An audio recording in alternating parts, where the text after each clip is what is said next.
Palmolive Soap, Your Beauty Hope, and Luster Cream Shampoo for soft, glamorous, caressable hair bring you Our Miss Brooks, starring Eve Arden.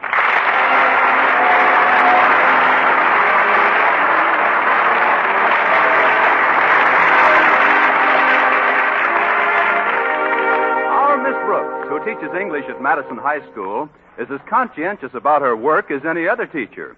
But she's come to realize lately that there are things outside of the classroom which also demand her attention. There are two things which I feel I must do to keep abreast of the times. First, I read all the latest figures on the cost of living. And secondly, I never miss Little Abner. It's not that I approve of Little Abner's grammar, but with my salary as a school teacher, I have to know what's going on in Dogpatch so I won't seem like a yokel when I move there. Against this day, Mrs. Davis, my landlady, started last week to pack me a lunch so that I could save the money I'd spend in the school cafeteria.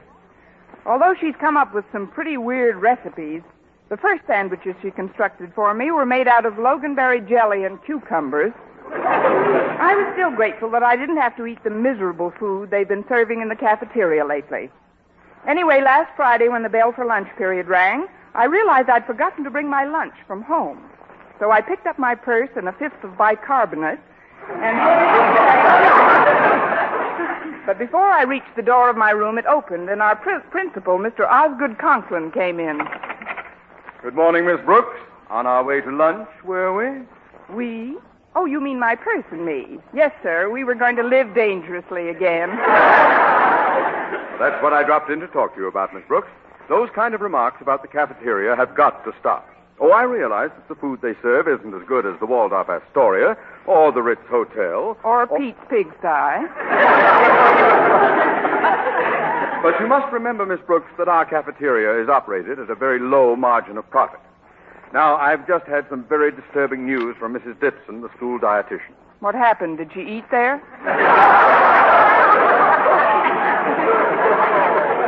This is no laughing matter. Sales have fallen way off. And although the Board of Education doesn't hold me directly responsible for the operation, the cafeteria is part of Madison, and I am Madison's ruler, principal. Well, what do you want me to do, Your Highness? Mr. Conklin. I want you to find out the temper of the student body. You have the confidence of most of the pupils here, Miss Brooks, and I must admit their attitude has me a little worried. I dropped into the cafeteria yesterday, and I could swear I heard rumbling. Was that before or after lunch?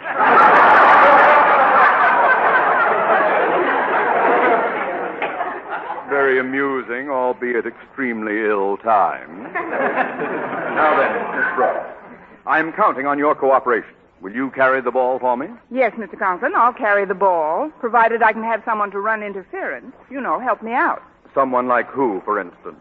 Someone like whom? Don't show off. Who do you want to help you? Well, I thought maybe Mr. Boynton would be good. The students in his biology class are very fond of him. They're not the only ones. Why, Mr. Conklin, you've been muscling into my subconscious. That is, I usually have lunch with Mr. Boynton, and, well, together we... Very well. Draft him. Aye, aye, sir. But impress upon him the necessity for discretion. It may all be just a tempest in a teapot. And remember, I want as little publicity in this affair as possible. Yes, Mr. Conklin, I understand. Good. As you were. Let's see now, how was I? Oh, yes, on my way to the... Come in. It's me, Connie. You forgot your lunchbox this morning, so I brought it down for you. Oh, that was very sweet of you, Mrs. Davis. What's in it? What would you like to be in it? Well, frankly, I've gained so much weight since I stopped eating in the cafeteria. I'd like to find a thin sandwich in it. A thin sandwich? What's that? That's a Chiron reducing tablet between two slices of rye crisp. That's one I heard on Chef Milani's program. Oh, you don't have to worry about your figure, Connie. Although I do think it was a good idea of mine to start giving you lunch so you can save enough to pay me the rent money. Oh, well, I'll get that straightened out as soon as possible, Mrs. Davis. Now, I have to go down... Oh, I don't want you to worry about it, Connie. As the old saying goes, there's no sense in both of us worrying. That's one I heard on Portia Faces Live. Do you know something, Connie? What, Mrs. Davis? My brother Victor once saved so much money by eliminating lunches that he could afford to spend 2 weeks at the Mayo Brothers Clinic. The Mayo Brothers Clinic? What was he suffering from? Malnutrition. And an English teacher shouldn't say suffering from. I'm sorry. I'd better be getting over to My sister Angela once eliminated both breakfast and lunch for 3 months. She had to cut it out, though. Why? Her dinners were costing her a fortune. Well, I'll be running along, Connie. You can tell me how you enjoyed the little surprise I made for you when you come home this afternoon. If I come home this afternoon. I'll walk out with you, Mrs. Davis. I've got to go back to the cafeteria and see how things are going. Well, goodbye, dear, and thanks for bringing the lunchbox. You're welcome, Connie. Oh, dear, what's the use? I can't keep it a secret another minute. Guess what kind of a sandwich I made for you? Parsley and banana. On what kind of bread?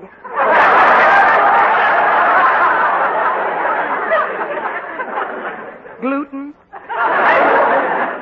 I hope you enjoy it.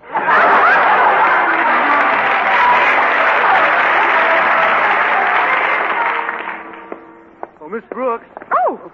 Don't be scared. It's only me, Stretch Snodgrass. Well, why is Madison's star athlete lurking outside of the cafeteria? I ain't lurking. I'm not lurking. I didn't say you was. Were. Were what? What were what? You confuse me sometimes, Miss Brooks. Me too. What did you want to tell me? Just that when you go into the cafeteria, you shouldn't buy anything. The student body's going to boycott the place. There's a meeting right now with the Board of Strategy. Oh, well, who's on it? The board, I mean. Walter Denton and Harriet Conklin, mostly. Mostly, huh? Well, Harriet's father will mostly take care of her if he finds out about this. Where are they meeting? In the room where they print the school paper. You know, the Madison Monitor. I know the name of the paper, Stretch. I made it up. Oh, yeah? It's a very good name, Miss Brooks. Madison Monitor. What I like about it, it rhymes. It rhymes? With what? Well, I don't know with what. It just rhymes. Madison Monitor. See what I mean? If I did, we'd both be in trouble.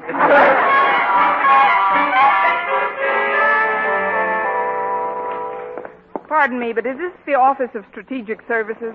Oh, come in, Miss Brooks. Close the door, Harriet. You see, Miss Brooks, this is a secret meeting about the food in the cafeteria, but we don't want the faculty to get wind of it. Well, how can they help it? On a clear day, you can smell it in Catalina. Miss Brooks, this is Mr. Dunbar. He used to teach here at Madison. How do you do, Miss Brooks? Hello, Mr. Dunbar. I just stopped by to see Mr. Conklin, but he wasn't in his office, so I dropped over to one of my favorite old haunts when I taught here, the newspaper room. Oh, did you used to haunt the newspaper room? I mean, were you connected with the school paper? Oh, yes, indeed. I was faculty advisor. That's what Miss Brooks is now. Oh? Well, I don't want to disturb you. Go right ahead with your meeting. I'll just look through some of these old copies of the Monitor. Okay, Mr. Dunbar. Now then, Miss Brooks, did anyone see you come in here? Why, no, Walter. Are you positive? No, I'm not positive. If I'd known this was a secret meeting, I'd have tunneled my way in. Well, I guess we've got to take a chance. You see, Miss Brooks, we're going to circulate a petition among the students asking them to boycott the cafeteria. Boycott it? But, Harriet, what will your father say? I've talked to Daddy, Miss Brooks, and he says there's nothing he can do. I deplore the embarrassment this may cause him, but as student body president, my first duty is to my constituents. Here. I did. We've just finished the preamble to the resolutions and the petition. If you want to hear it, I'll read it to you. Whereas, and to wit. That's pretty strong language, isn't it? A little on the pink side. When in the course of students' events, it becomes necessary to turn one's back on one's stomach, we, the undersigned, exercising our constitutional right peaceably to assemble and to form a committee to seek redress of grievances, do hereby announce our firm intention of patronizing the Madison High School cafeteria only to use the tables, chairs, water, napkins, and toothpicks provided therein, until such time as the duly appointed party or parties, namely Mr. Osgood Conklin, principal, or the Board of Education, responsible for the operational bog-down which has befallen this installation, do take such action which will improve the food, lower the prices, and better the service in said cafeteria. It is also recommended that the person or persons in whom this authority is vested do immediately proceed to the present chef in charge of preparing the food, and without further frippery or fanfare, chuck him the heck off the premises. Well, Miss Brooks, what do you think of it, huh? How much are you asking for the picture rights? Isn't it great, Miss Brooks? And look over here. We just painted these placards. That's in case the students vote to pick it. Pick it? Oh, now, wait a minute. This is Look getting... at this sign here, Miss Brooks. Let's see. Remember Ptomaine. Here's another one. Don't worry about your old age. Eat here and you'll never make it. Here's one sketch made up. It goes, remember the saying, whatever goes up must come down? Well, in our cafeteria, whatever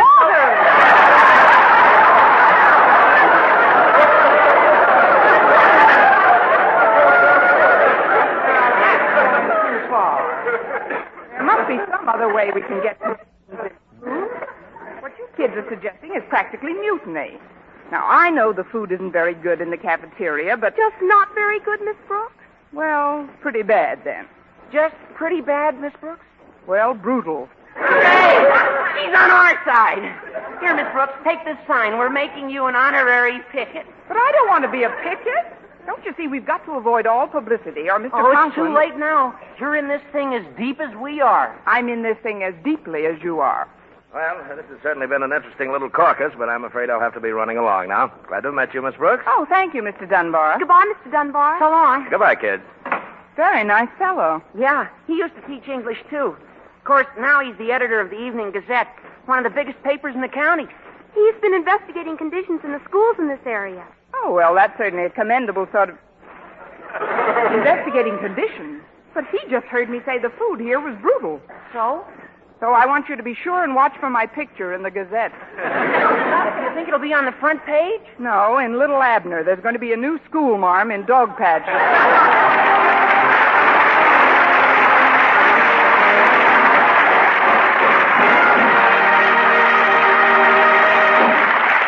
Our Miss Brooks, starring Eve Arden, will continue in just a moment. But first, here is Vern Smith. Ladies, what's your complexion problem? My skin's so dingy. Mine's oily. My skin's dull, coarse-looking. Doctors have proved that many complexion problems respond wonderfully to proper cleansing with Palmolive soap, regardless of age, skin type, or previous beauty care. Oily skin looks less oily. Dull, drab skin, fresher and brighter. Coarse-looking skin appears finer. To win such complexion improvements, simply use Palmolive soap. Nothing but Palmolive is needed, the way doctors advise. Wash your face with Palmolive soap 3 times a day. Massage with Palmolive's wonderful beauty lather for 60 seconds each time to get Palmolive's full beautifying effect. Then rinse. Look for improvements within 14 days. Remember, 36 doctors, leading skin specialists, advise this way for 1,285 women with all types of skin, and proved it could bring lovelier complexions to 2 out of 3. So forget all other beauty care. Use Palmolive soap the way these doctors advise for a fresher, brighter complexion. And ladies, enter the $100,000 49 Gold Rush contest. The makers of Palmolive soap offer $49,000 first prize and over 4,900 other prizes. Get entry blanks and complete rules from your dealer now. You may win a fortune in cash.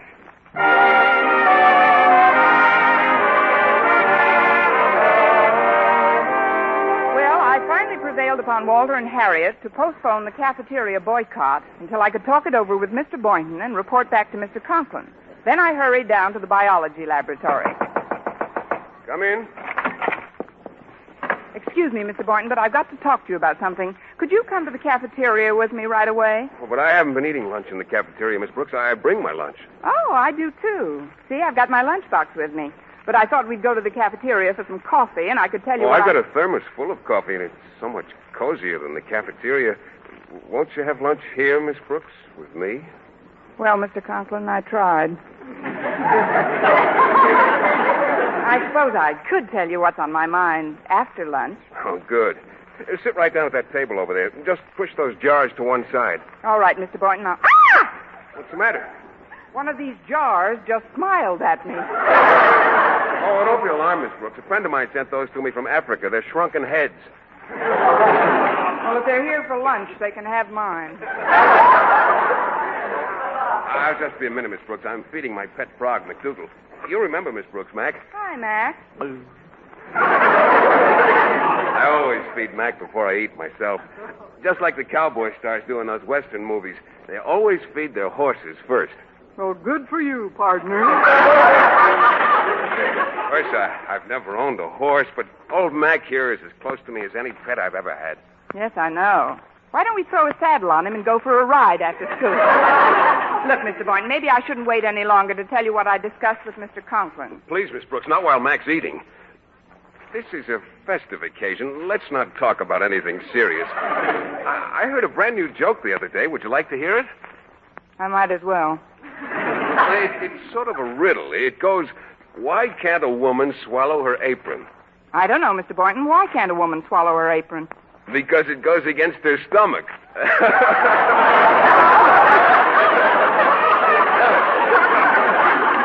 Fred Myers, the math teacher, told me that one. He's a hot sketch anyway, don't you think? Yeah, he's funnier than trigonometry. That new French teacher, Mr. LeBlanc, has a good sense of humor, too. As a matter of fact, he's supposed to have lunch with me today. He said he'd prepare something typically French at home and bring it into the lab. What do you think he'll prepare, Mr. Boynton? Frog's legs? Calm down, Max. Yeah, she didn't mean it. Nobody's going to touch you while I'm around. Well, he's pretty sensitive, Miss Brooks. I'm sorry, Mac. I lost my head. Let me in, please. Oh, there's LeBlanc now. I'm sorry I have to kick on your door, Mr. Boynton, but as you can see, my arms are full. Hello, Monsieur LeBlanc. Oh, Mademoiselle Brooks. I'm doubly sorry my arms are full. Well, thank you, Monsieur LeBlanc. And I'll meet you in the Casbah later. Just put that casserole on this table here by those jars. Oh, very well. Who are these, the Board of Education? Yes, African branch. What's in the casserole, monsieur? Oh, it's a famous French recipe, Miss Brooks. It's called de viande délicieuse, hachée et modelée avec délicatesse en sphères de forme gracieuse. Which means? Meatballs. I assure you they are better than the food served in our cafeteria. Oh, that reminds me. The kids have gotten up a petition to boycott the place. Good for them. Well, it may be good for them, but it won't be so good for me unless I can do something to stop it. You see, I promised Mr. Conklin... Please, Miss Brooks, let us not talk shop, eh? Well, Mr. Boynton, everything is ready but the sauce. This I must simmer for a few more minutes. May I use your Bunsen burner? Oh, of course. I'll turn it up for you.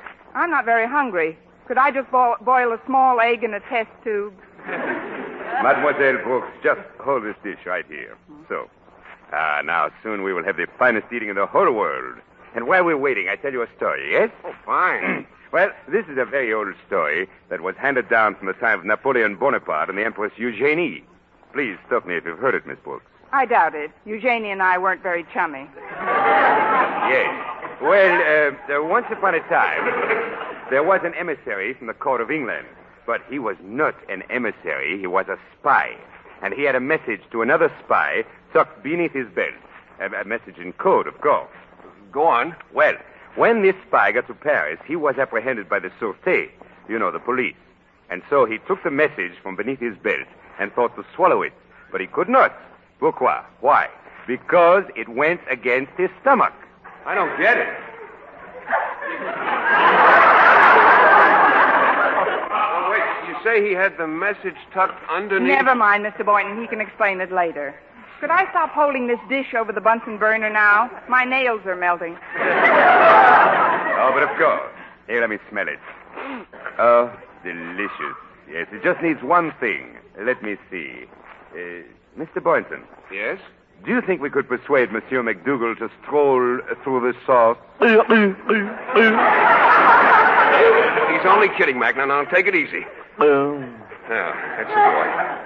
There are some plates on that shelf over your head, Miss Brooks. Would you hand me a few of them, please? All right, Mr. Boynton, but I'm afraid I won't be able to join you right now. I'm too nervous about Mr. Conklin. If he caught us eating here instead of the cafeteria... Oh, will you please stop worrying about Mr. Conklin, Miss Brooks? I assure you the only reason he goes to the cafeteria is for appearance's sake. He's probably got a nice homemade lunch hidden in the safe in his office. In the safe? Oh, don't exaggerate, Mr. Boynton. Oh, let's forget about Mr. Conklin and enjoy our lunch together, huh? Just the three of us, like the Three Musketeers. No, I make a toast. All for one and one for all. All for one and one for all. All for one and one for... Wait a minute. We're drinking formaldehyde.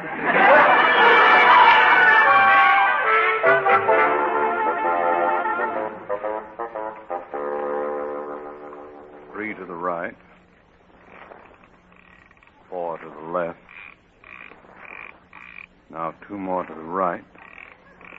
There we are.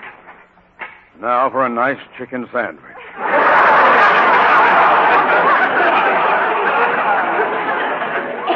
Just the way I like it. Plenty of lettuce. Come in. Greetings, Mr. Conklin. I'm Martin Dunbar. I used to teach for you a few years back. Remember me? Dunbar. Yes. Oh, yes, of course. You taught Latin, didn't you? Well, you're close. English. Oh. Of course, yes. Well, always glad to see any of my old teachers. Drop in any time. I did. I dropped in today. Oh. Well, I'm rather busy right now, so if you could... The same old evasive Osgood. What? Now, see here, young man. By what license do you call me by my first name? The same old pompous Osgood. Pompous? Why, you... Who do you... What do you... How dare you take... And what? The same blood pressure, too, huh? Look, Osgood, as editor of the Evening Gazette, it's my duty to expose certain things to public view. Not all things, mind you, but just those things that have a rather unpleasant odor. Well, now, you leave our cafeteria out of this. I didn't mention your cafeteria, Osgood, but now that you did, I think you ought to know at least as much as I do. Namely, the students here are talking about a boycott. What students?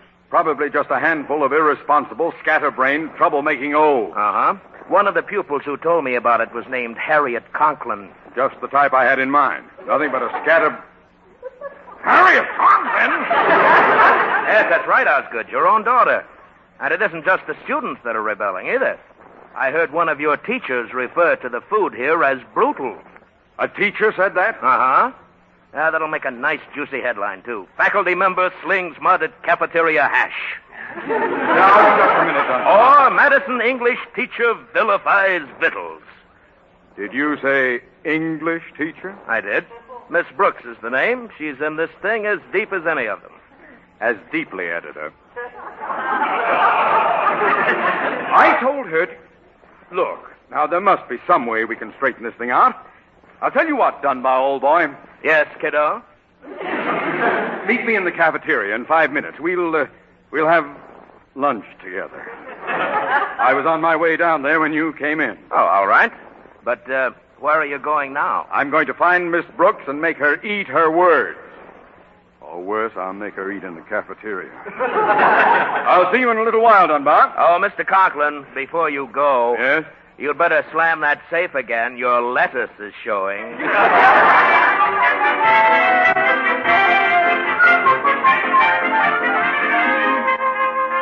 Voila, that is the end of the story. But if he has the message under his belt... Mr. Boynton, why don't you get another meatball under your belt and forget the story? Aha! Just as I thought. Oh, hello, Mr. Conklin. Hello, Mr. Conklin. Hello, Monsieur Conklin. Don't hello me, you culprits. Qu'est-ce que c'est, culprits? Mr. Conklin will tell you in a minute.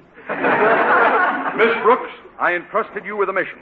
A simple mission that a child could perform, and you failed me. Instead of bringing me news of this insurrection, you joined it. Oh, but Mr. Conklin, There's no time for apologies now. I want you to run down to the nearest good restaurant and buy the best lunch that you can and smuggle it into the cafeteria. What's that I smell? Oh, it's from this dish here. Say, that's a wonderful aroma. Oh, but of course. It's my own recipe. De viande délicieuse hachée à démodeler avec délicatesse. 11 verres de forme gracieuse. Meatballs, eh? Are they really good? Oh, yes, sir. They're wonderful. Well, that saves somebody a trip. Bring the whole plate up to the cafeteria immediately, Miss Brooks. You are acquainted with Mr. Dunbar, I presume? Dunbar? Yes, we've met. Don't sound so innocent. According to him, you shot your mouth off like it was the 4th of July. I'll get that food into the cafeteria immediately. But Mr. Conklin... Immediately!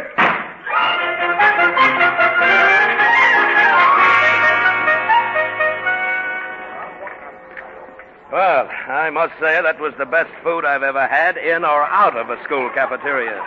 Well, I wish you'd repeat that statement, Dunbar. I see my daughter Harriet and her idiot consort approaching. Oh, hello, kids. Hello, Mr. Dunbar.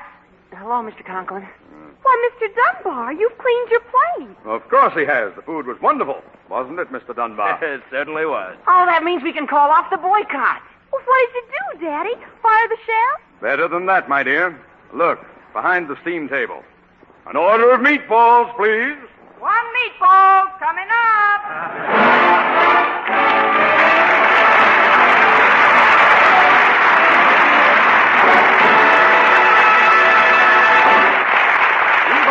Returns in just a moment, but first... Dream girl, beautiful luster cream girl. Tonight, show him how much lovelier your hair can look after a luster cream shampoo. Only luster cream brings you Kay Dumit's magic formula blend of secret ingredients plus gentle lanolin. Gives loveliness lather even in hardest water. Glamorizes your hair as you wash it. Luster cream. Not a soap, not a liquid, but a dainty cream shampoo. Leaves hair fragrantly clean, free of loose dandruff, glistening with sheen. Soft, manageable. Gives new beauty to all hairdos or permanents. 4-ounce jar, $1. Smaller sizes, either tubes or jars. Tonight, try Luster Cream Shampoo and be a dream girl, beautiful Luster Cream girl. You owe your crowning glory to a Luster Cream Shampoo. And now, ladies and gentlemen, we would like to bring to our microphone the Western editor of Radio Mirror magazine, Miss Ann Daggett.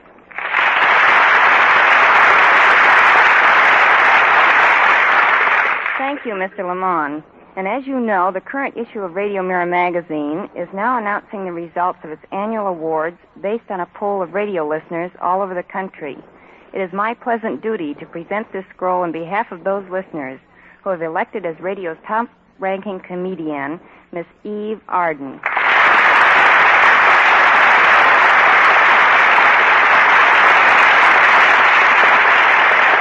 Thank you, Miss Daggett, and my sincere thanks also to you listeners who made this award possible.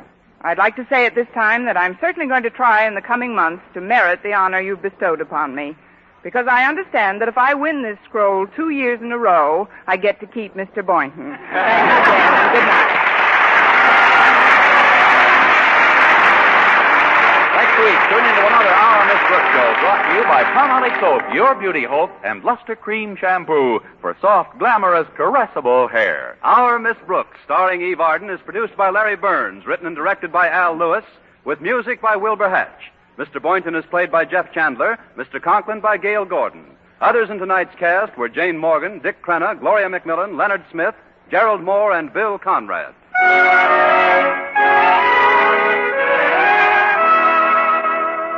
Men, do you shave with a lather or brushless shave cream? Palmolive shaving cream comes both ways, and whichever way you prefer to shave, you'll find that using either Palmolive brushless or Palmolive lather shaving cream can bring you more comfortable, actually smoother shaves. Here's the proof. 2,548 men tried the new Palmolive way to shave described on the tube. And no matter how they had shaved before, 3 out of every 4 got more comfortable, actually smoother shaves. Get Palmolive brushless or Palmolive lather shaving cream today. For mystery liberally sprinkled with laughs, listen to Mr. and Mrs. North, the exciting, fun-packed adventures of an amateur detective and his beautiful wife. Tune in Tuesday evenings over most of these same stations. And be with us again next week at this time for another comedy episode of Our Miss Brooks. Bob Lamont speaking. This is CBS, the Columbia Broadcasting